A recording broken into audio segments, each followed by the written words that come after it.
Amandine, bonjour également à toutes celles et ceux qui nous regardent. Amandine, je suis ravie de te retrouver aujourd'hui pour participer à un entretien dans le cadre du hors-scène du théâtre de la Contrescarpe.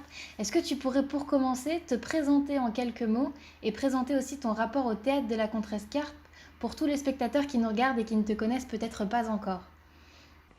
Ah oui, alors bonjour Céline, bonjour à tous et toutes. Donc je suis Amandine Rousseau, je suis comédienne, auteure et metteuse en scène. Et mon rapport, ma relation avec le théâtre de la Contrescarpe, qui date maintenant de plusieurs années, de fin 2016, où j'ai, avec Fabien Ferrari, qui avait mis en scène le spectacle Rien plus rien au monde, dans lequel je jouais seule, sur lequel d'ailleurs j'ai fait un hors-scène sur la tirade coup de cœur. Du coup, Maude a eu envie de nous programmer. Et depuis lors, on a joué beaucoup ce spectacle, Rien plus rien au monde, au théâtre de la Contrescarpe. Et puis depuis, on a aussi du coup joué Pourquoi Blanche-Neige ne se réveille pas, la fantastique enquête écolo, dans laquelle je joue et qu'on a commis en scène avec Émilie Létoffé. Et du coup, ce qui est super, c'est que Maude et Dominique nous font toujours confiance. Et la relation que j'ai avec le théâtre et surtout avec toute l'équipe, c'est que c'est pas tous les jours qu'on a un théâtre qui prend des risques et qui a vraiment envie de défendre euh, des spectacles parfois très engagés.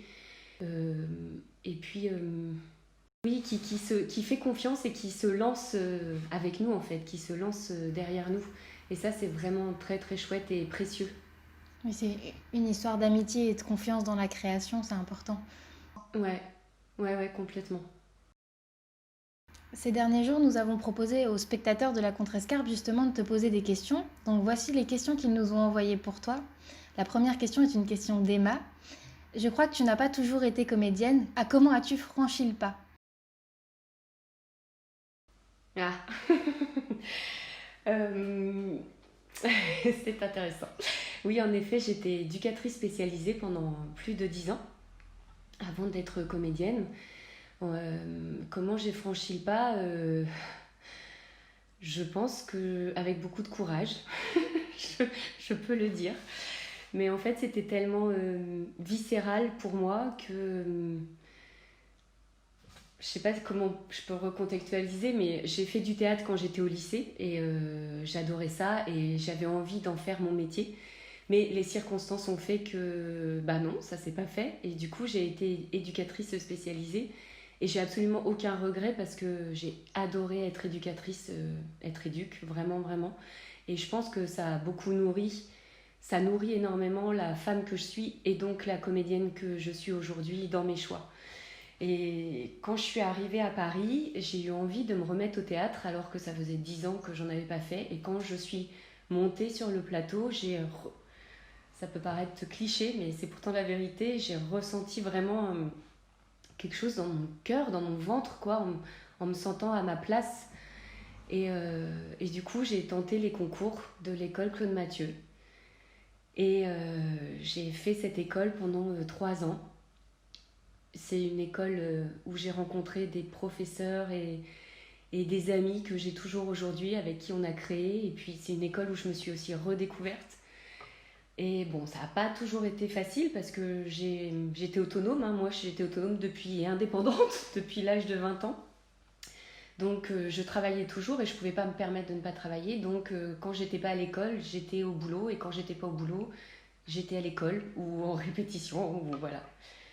Et ensuite, j'ai réussi à négocier une rupture conventionnelle pour me lancer complètement dans mon métier de comédienne, avec les risques financiers que ça comportait, qui ont été présents, hein, parce que je j'ai pas été intermittente tout de suite, ce qui aide quand même à pouvoir créer, évidemment, d'avoir une sécurité. Donc voilà, donc je pense que oui, comment j'ai franchi le cap en me disant que, en fait, de toute façon, je pouvais pas faire autrement. Je, je pouvais C'était une pas, évidence. voilà, je ne pouvais pas faire autrement. il fallait que je le fasse et que je mette toutes les chances de mon côté. Et malgré les moments qui ont été durs et où j'ai eu envie de tout abandonner. Mais bon, je suis là. Et donc, tu as répondu un peu déjà à la question de Corinne qui disait tu as fait les cours Mathieu, qu'est-ce que tu as pensé de leur formation? Donc, apparemment, c'est une formation qui t'a plu. Et est-ce que c'était important pour toi d'avoir une formation théâtrale professionnelle avant de te lancer en tant que comédienne? Oui, ouais, pour moi c'était vraiment important parce que j'ai énormément appris, enfin, que ce soit au niveau de la voix, de, de, la, de la diction, de la manière de dire, de lire un texte. J'ai beaucoup appris, enfin, que ce soit du théâtre contemporain ou du théâtre classique. Et puis dans cette école, j'ai pu faire du masque, j'ai pu faire du clown, j'ai pu jouer voilà, du théâtre contemporain, du théâtre classique, faire de la lecture à haute voix. Enfin, tout ça, ça a fait. J'ai travaillé aussi au niveau du corps, évidemment la voix, et du coup, je pense que sans ça. Ouais, enfin, pour moi, c'était évident que les cours amateurs que j'avais pris ne suffisaient pas. Et puis, je crois que quelque part, en tout cas, moi, je ne me sentais pas capable. Pour moi, c'était nécessaire d'apprendre, de me former. Et ouais, je ne pouvais pas faire autrement. Et l'école Claude Mathieu, c'est une école, je trouve, riche par le fait qu'il y a plusieurs professeurs et qui sont tous différents. Et du coup, ils nous apportent tous quelque chose. Et c'est en ça où je trouve que Claude Mathieu a cette richesse, en tout cas. C'est qu'il sait quand même s'entourer de professeurs qui lui sont aussi différents à lui-même. C'est pas Mais français ce que comme je viens ça, de c'est dire. très complet comme enseignement et vous avez différentes façons de travailler et de voir les choses. Voilà, et c'est une grande qualité que de savoir s'entourer de gens qui nous sont... ouais, qui sont pas comme nous, en fait. Qui pensent pas forcément comme nous. Parce que s'entourer des gens avec lesquels on fonctionne toujours très bien ou qui sont similaires, identiques à nous-mêmes, c'est facile. C'est plus difficile de travailler avec des gens qui sont différents. Et oui, moi j'ai énormément appris, puis ça m'a donné confiance en moi, ça m'a permis de prendre confiance en moi, de me sentir plus légitime aussi. Oui, Je sais pas si si, j'ai si. répondu à la Oui, question, si j'ai rien oublié. Merci. Donc la tro- Oui, Et puis, ah oui, si, et pardon, excuse-moi, et c'est une école aussi qui est vraiment à échelle humaine. Et pour moi, c'était important. Parce que l'humain, pour moi, c'est important. Donc, et de là, c'est une école qui, en tout cas, moi, c'est mon vécu de l'école, où où il y a vraiment un vrai truc avec le collectif, de créer ensemble, de faire ensemble. Et ouais, et moi, ça m'a parlé, ça, en tout cas. de faire des rencontres et d'avoir presque un peu une famille dans Voilà. l'école peut-être. Ouais, j'ai des amis de cette période-là de l'école que j'ai toujours et je pense que j'aurai toujours, vraiment. Parce qu'il y a vraiment un sens du collectif. Il y a voilà, cette chose-là. Après, c'est mon vécu. C'est mon expérience à moi, bien sûr. La troisième question est une question de Jean. Comment vous est venue l'idée à toi et à Émilie Létoffé d'écrire une pièce sur l'écologie en partant de l'histoire des contes? Euh, alors, euh, alors l'idée, c'est que... Mais toute l'équipe, en fait, c'est toute l'équipe. En fait, Émilie, elle avait déjà pensé à créer un spectacle autour de l'écologie avec Caroline Borderieux, parce que la compagnie Le Vent se lève, c'est la compagnie d'Émilie et de Caroline. Et elles avaient déjà pensé à une équipe, et Émilie avait envie de ne pas mettre en scène seule. Et moi, on se connaissait donc déjà, et j'avais déjà ce sujet qui me tenait à cœur, qui est l'écologie. Et c'est un sujet qui tient à cœur énormément à Émilie et à toute l'équipe, en fait. Donc, et ça nous est venu, en fait, elles avaient déjà eu un peu cette idée des contes. Et après, on a voulu faire tout un brainstorming en se disant que les contes, c'était aussi une bonne manière de parler aux enfants, mais pas que, parce que c'est des contes qui sont connus, en fait. Donc, il y a des références communes. Et ça nous intéressait. Ces références communes nous intéressaient pour parler aux grands et aux petits. Et puis à l'intérieur des contes, c'est tellement riche les contes qu'on pouvait en faire plein de choses, quoi. Il y avait une matière, une super matière, et ça parlait des éléments. Parce que je sais pas si tu as vu le spectacle, mais voilà, on parle de la terre avec les pesticides, on parle de l'océan, et les contes, c'était aussi une manière de parler des éléments en fait, desquels on voulait parler, des sujets dont on voulait parler dans le spectacle. Donc oui, c'est parce que en général, de toute façon, on crée des spectacles par rapport à ce qui nous parle, ce qui nous tient à cœur, ce qu'on a envie de transmettre et ce sur quoi on a envie d'interpeller, d'engager et de donner de l'espoir. Et puis les contes, c'était aussi tout un monde imaginaire qui faisait qu'on parlait de la réalité sans coller au visage, sans que ce soit trop violent, en amenant du rêve aussi, justement. Et en amenant de l'espoir, on n'avait pas envie de créer un spectacle qui soit trop ancré dans le réel, parce qu'on avait envie aussi d'apporter vachement d'espoir. C'est ça le sujet, c'est que chacun puisse se sentir responsable et d'avoir l'espoir qu'on peut tous faire quelque chose en fait. On n'avait pas envie de faire un truc qui nous plombe le moral et on se dit bah c'est foutu, on n'a plus rien à faire. Et c'est important l'espoir pour changer les choses. Ouais. Donc la question d'après était un peu une question en rapport. C'est une question de Claire. Vous avez créé un spectacle très axé sur l'écologie, comme tu le disais tout de suite, et qui défend la planète auprès des spectateurs et des enfants. Est-ce que toi, tu te sens très proche de la nature? Est-ce que c'est quelque chose qui est très ancré en toi, un peu comme le théâtre finalement? Ah ouais, oui, oui. Et de plus en plus en fait, de plus en plus. Je me suis toujours sentie proche de la nature, enfin depuis toute petite. Je me rappelle que quand on était en vacances à la mer, assez rapidement, je suis une grande fan de l'océan. Et c'est un de mes éléments, vraiment l'eau. Et quand j'avais mes toutes petites, en fait, je ramassais déjà les déchets sur la plage et je les ramenais. Ma mère je me disais toujours, mais c'est pas possible, on n'est pas une poubelle, tu peux pas. Parce que notre espace, tu vois, de détente sur la plage devenait une poubelle, hein, clairement. Et du coup, après, j'ai eu un masque, et avec mon masque, dès que je voyais des trucs sous l'eau, si je pouvais aller les chercher, j'allais les chercher. Enfin, c'est vraiment... pour moi, je me sens faire partie de la nature et que la nature fait partie de moi, vraiment. D'ailleurs, à l'intérieur de nous, on a tous les éléments. L'eau, l'air, enfin... Et en fin d'année dernière, j'ai fait un voyage en Nouvelle-Zélande. Et ce voyage cette connexion, cette nature m'a fait complètement... Ça a fait remonter à quel point j'avais besoin d'elle et à quel point moi j'avais envie de faire des choses aussi pour la défendre, quoi. Et quand je suis revenue à Paris, j'ai pas... tu vois, j'ai déménagé début juillet à Fontainebleau. D'autant plus qu'il y a eu un confinement par là-dessus. Mais en fait, j'avais vraiment besoin de vivre près de la nature. Vraiment. La forêt, c'est pareil. C'est assez magique. Et ouais, moi, je me sens vraiment un lien avec la nature. Vraiment, vraiment. Ça pourrait me faire pleurer. Hein. Pardon? Ça pourrait me faire pleurer.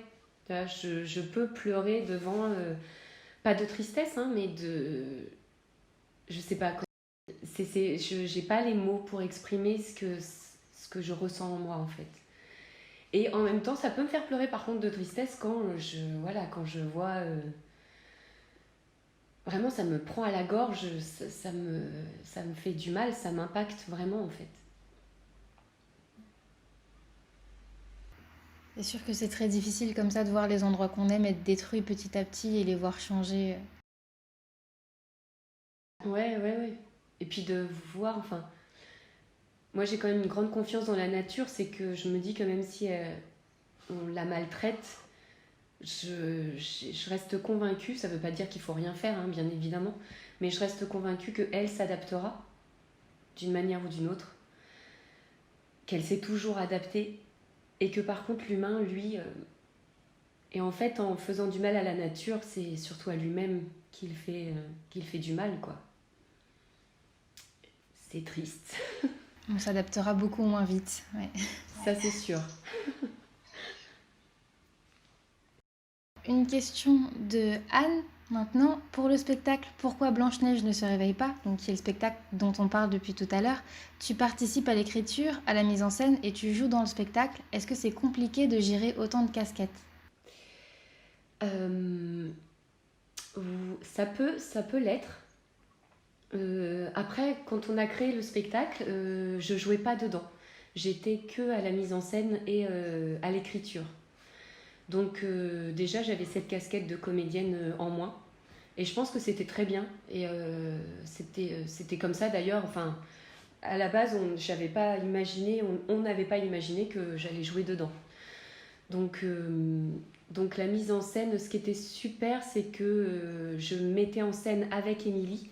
Et le fait d'être à deux avec Émilie, on se complète vraiment bien, on se comprend. Et du coup, on s'est vraiment partagé les tâches. Et ça s'est fait assez naturellement en fait. Parce qu'il y avait des choses vers lesquelles moi j'allais être plus facilement et réciproquement pour Émilie. Donc c'était plus. Moi, c'est plus un travail d'équipe en fait, et même avec les comédiens hein, d'ailleurs. C'est vraiment un travail d'équipe et même dans l'écriture. On a aussi écrit par rapport aux improvisations des comédiens et avec l'aide de Fanny Roche qui a apporté toute la dramaturgie, qui a apporté des idées. Donc, donc ouais, c'était... je me suis pas sentie en difficulté, même si tu as des moments de doute où tu te demandes si... mais, mais voilà, et du coup après, comme Pauline ne pouvait pas faire toutes les dates, on s'est dit que... Et puis on en avait parlé pour toute l'équipe de faire justement une alternance, de trouver des doublures. Enfin, c'est pas vraiment des doublures d'ailleurs, parce que du coup on se partage vraiment les dates avec Pauline.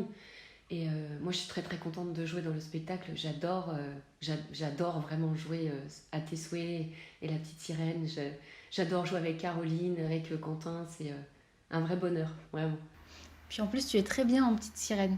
Je sais pas si c'est parce que l'océan c'est ton élément, mais moi j'ai trouvé que tu étais très bien en petite sirène.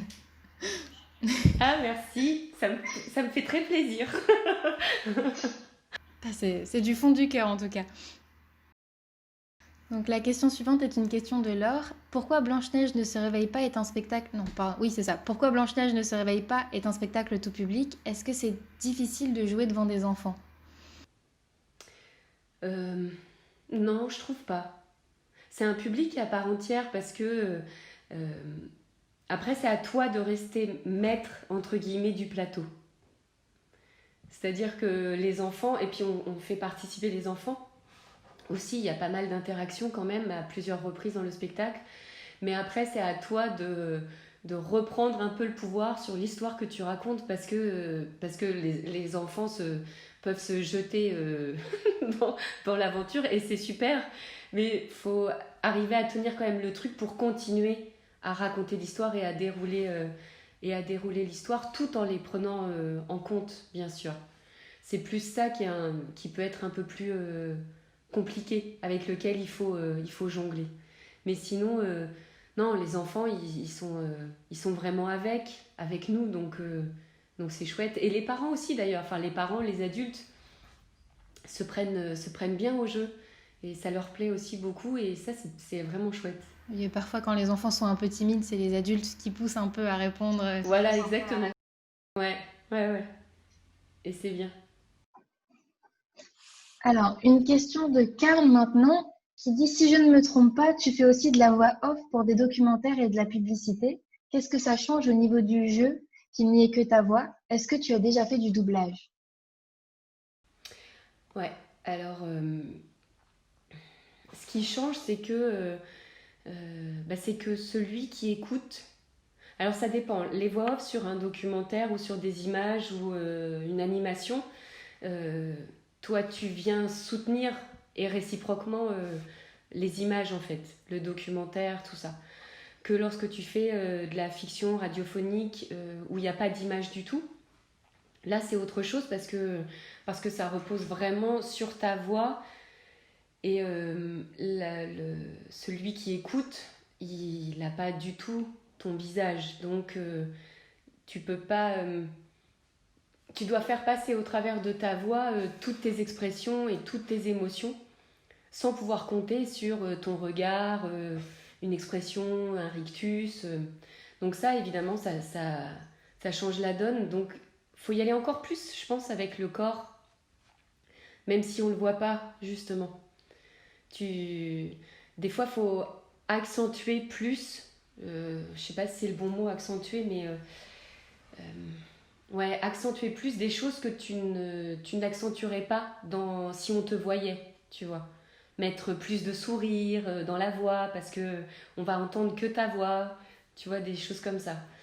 Le doublage, oui, j'en ai fait. C'est encore un autre exercice. Et là, c'est pareil, tu as vraiment le corps qui rentre en ligne de compte parce qu'en fait, derrière la barre, enfin voilà, si la personne que tu es en train de doubler, elle pleure, elle est essoufflée, toi aussi, tu fais des choses avec ton corps pour donner corps à ta voix, que ça s'entende dans ta voix ce que tu es en train de jouer en fait. Tu dois jouer, tu dois vraiment apporter le meilleur au comédien que tu es en train de doubler. Lui, il a interprété avec tout son corps, avec sa voix, et toi, tu dois vraiment être là au service de ce que lui, il a interprété. Donc, et après, c'est plus technique. Le doublage, tu as une technique vraiment particulière avec la bande rythmo. Donc, ouais, mais j'aime beaucoup ça. C'est très chouette aussi à faire, le doublage. Quand tu doubles et que tu enregistres une voix off, tu es encore plus engagé physiquement pour qu'on entende ton engagement comme on peut pas le voir. Ouais, ouais. Après, moi, sur un plateau ou au cinéma, tu es aussi engagé physiquement, évidemment. Hein. Mais là, il y a vraiment... c'est vraiment ce que j'ai appris, entre autres avec le doublage, c'est que si tu mets que les intentions, hein, qui peuvent être très justes dans ta voix, ça suffit pas toujours, en fait. Ça, toi, tu as l'impression que tu es en train de faire un truc énorme, alors qu'en fait, quand tu réécoutes ta voix, tu es là. Ah bah non, c'est tout petit. ça ne va pas.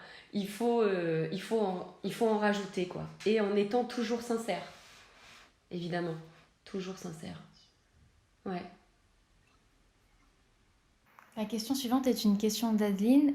Tu as joué Annie dans Miracle en Alabama. Ce personnage est aveugle. Comment est-ce que l'on joue la perte de l'un de ses sens en tant que comédienne? Euh, Bah, on a fait... Alors moi, oui, j'étais aveugle, enfin j'ai des lunettes, tout ça, je vois pas très bien, mais c'est surtout la comédienne qui jouait Hélène Keller, Clémence Duhandier, qui elle était vraiment... et d'ailleurs, elle fait une interprétation magnifique.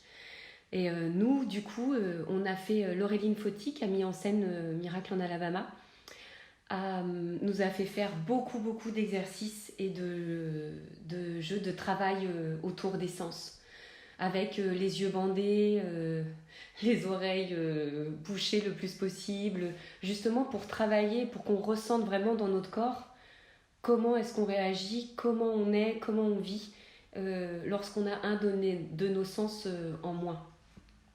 Et du coup, une fois que tu le traverses dans ton corps, même si tu n'as plus les yeux bandés sur le plateau, tu vas chercher, tu vas retrouver cette sensation, ce que tu as expérimenté, cette trace qui est laissée dans ton corps en fait.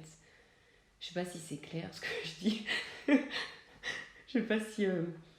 c'est vraiment... c'est ça, on a beaucoup cherché et beaucoup fait en fait, vraiment beaucoup expérimenté autour de nos sens.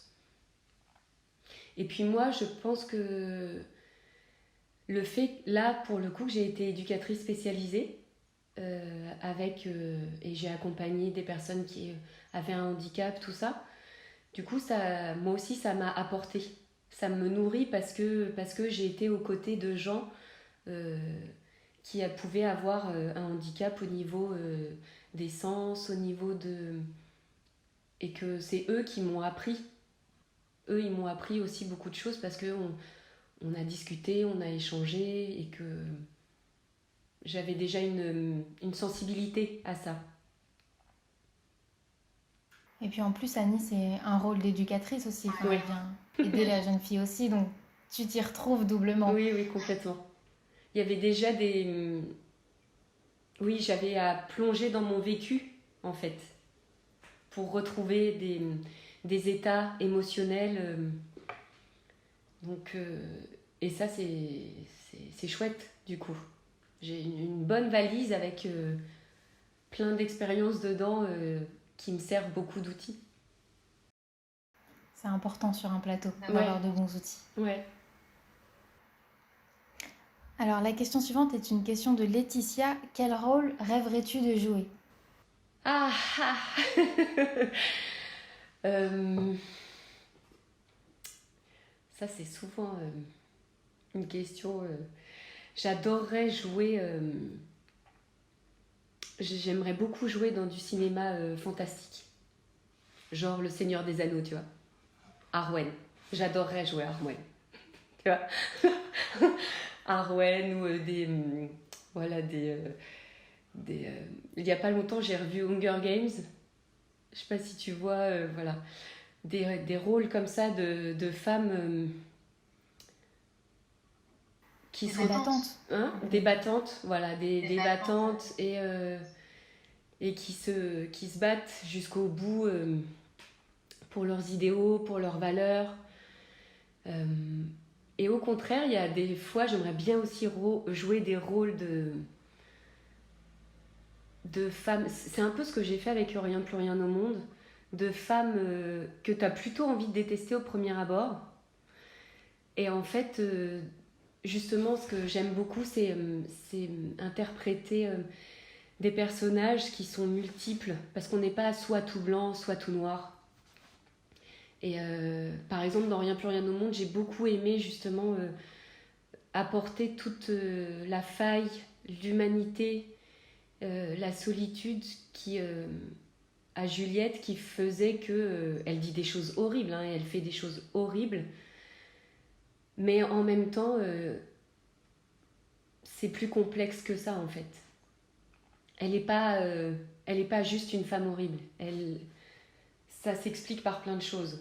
Ce qui veut pas dire que ça excuse, hein, mais ça s'explique par plein de choses. Mais ouais, des grandes héroïnes, tu vois, avec des super pouvoirs, j'adorerais, je serais fan, tu vois. Et j'adorerais faire des cascades et des combats. Je pratique la boxe d'ailleurs. Et j'adorerais un jour pouvoir me servir de la boxe dans un film ou sur un plateau. J'adorerais ça, ouais. Bah, j'aimerais bien voir ça. Je suis fan de fantastique en plus. Donc Ah oui, bah tu vois.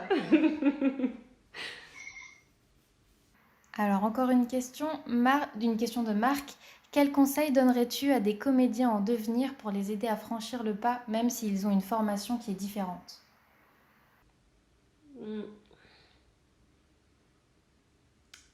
C'est difficile. Même s'ils ont une formation qui est différente, c'est-à-dire, alors du coup j'imagine qu'il n'y a pas une précision dans la question. C'est-à-dire quelqu'un qui se serait formé à autre Je chose. pense que c'est quelqu'un qui a un Oui, comme moi par différent, exemple. voilà, Ouais.